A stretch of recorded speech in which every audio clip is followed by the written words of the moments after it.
Welcome. This is first video of North guy trying to fix stuff, and most of my things I assume probably for years and maybe decades to come.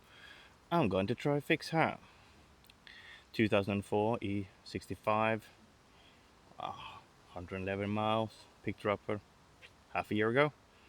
She runs beautifully, but oh my god, her tiny defects list is yeah, quite a shopping list to say the least. Um, Most severe one, she's developed a little leak of oil, so I do have spare oil in the back in case she complains that she needs more oil. Yes, I need to tackle that too. That's on the list. But for right now and today, the must loop brake is my bane. There are probably a lot of videos on there, but they are not to the level which I need, because most of them are literally talking about looping out one or two devices, not even two, just one, just running around the loop thingy and trying to loop things out. Nobody goes into actually detail about the must loop and the controllers and what you can and cannot do.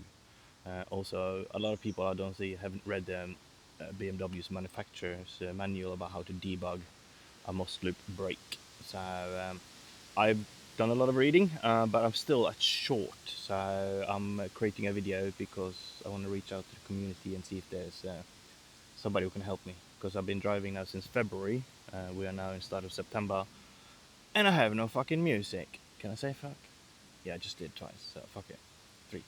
Anyway, right. Okay. So the basics. I'm going to take you through what I think is correct from reading the manuals. So yeah, let's go through that, and please correct me if I'm wrong. The MOS loop will consist of multiple devices in your car. I have a little sketch here about mine, but first off, the most important thing, which I know about,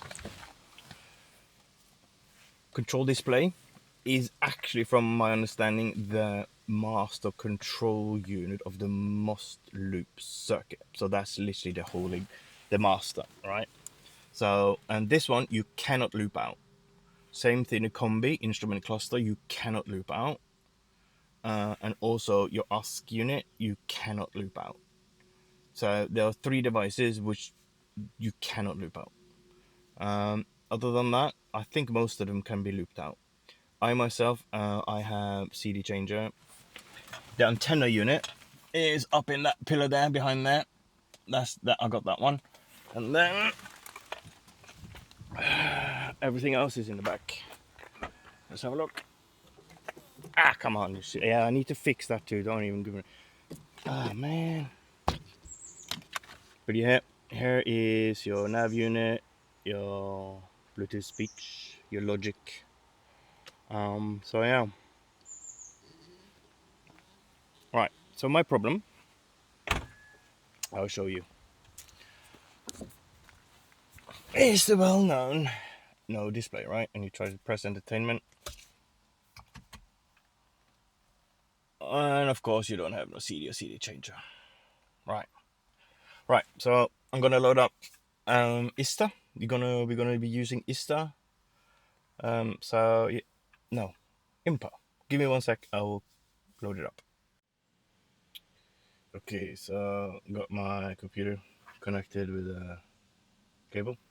So we're gonna use IMPA, not ISTA, as I said earlier. So what we're gonna be looking for is something called the node position. It is part of fault logic, which BMW built in, because of course BMW is made by clever engineers, so they of course made a system so we can actually debug it simply. It's actually in their manual. So in the E65 bus system PDF, which you can easily find online, go down, you will find well documented, and even in the bottom you will find something relates to node position 0 and all of that kind of stuff. It will explain to you in really great detail. But basically what that means in this fiber optic loop where signal goes round and round, if there's a break, the device that's not receiving signal from the previous device, so the device before it. So if the antenna unit is not getting signal from the audio CD changer, the AVT, the antenna unit will get position 0, right? And then they will detect this, so then logic will get number 1, number 2, number 3, and counting forward. There is one thing to remember, which is quite specific to 2 units. You have the nav unit that counts as 2 nodes because it's some kind of control unit, and I think also this MMC also counts as 2. So if, for example, this was 0, that'd be 0, 1, 2, 3, 4, 5, 6, 7, 8, and so on, right? So that's important to keep in mind, especially because all E65s have the nav unit, and you have to count 2 nodes for that one. Right? I don't have the MMC, so good for that one. So it's simple for me. Right. So Lucy, yes, she has a loop break. I can't find it. I've checked every module and every cable, so there's no break in the cable. I've disconnected, checked the cables, checked that there's signal one device to another. So first things first, what we now should do, we should connect to the control display unit, because that's the only one you can connect to, because as you see, you can connect it over the KCAN system bus and connect to it and read the node position of this control display unit. So from there on, if you get that number, what the node number is there, you can then figure yourself out which is the problem, right? So okay, let's first see what my car says. So I got Ista. Fuck. Nice. Fuck. Why do I say Ista? Stupid. Not enough coffee. Info. Fire up. You need to communication. Moscan gateway in MMI. That's the one I am reading. Oh, come on. Yeah, it's fine. Right. So on here, go to information.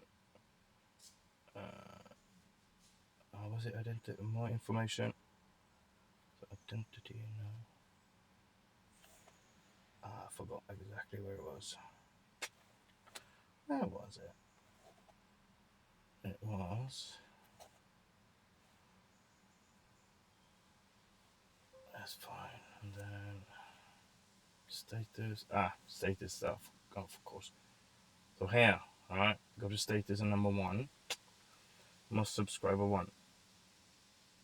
Alright. So then it tells me it's number 1. So what's in front of my control display there? So if that one got 1, then we need to find out.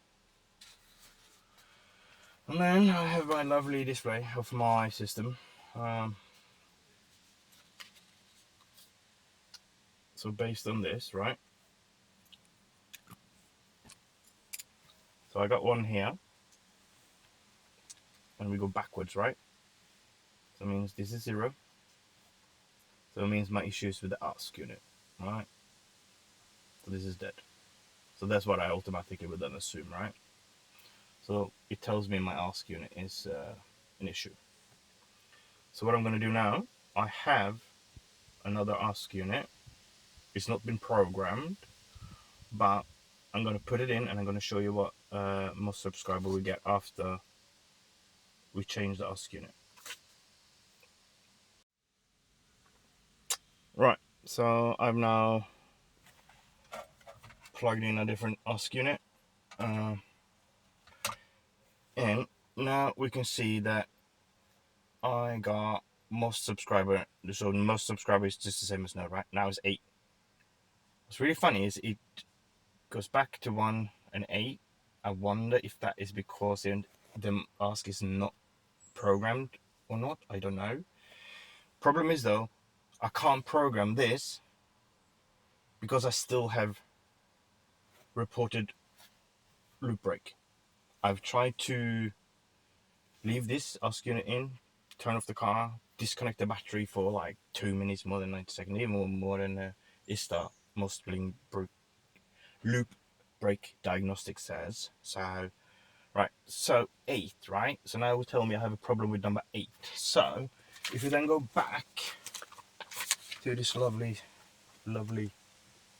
oh god, I love my recording a video. Anyway, excuse me, my first video. Okay, 8, right?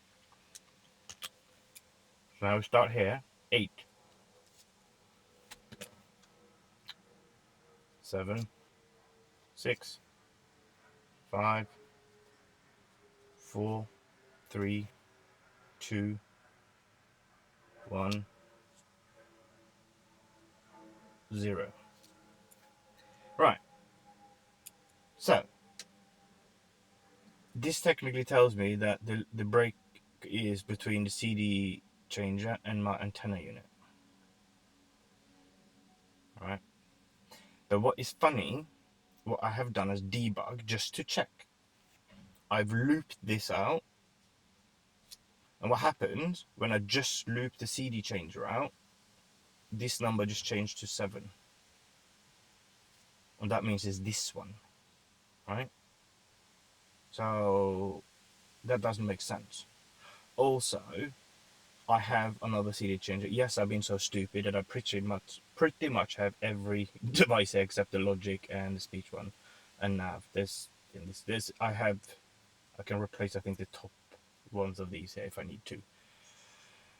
So I don't know where next fault is, because it says 8. Oh no, 85. Yeah, that's input just being input, right? It's if I go back and go back to information again. No, that's the wrong one. If we go back to E65 communication, this language mismatch, status 1. Yeah, it's still at 818, right? So yeah, and if I, like I said, if I'd looped out the CD changer, this will variate between 1 and 7.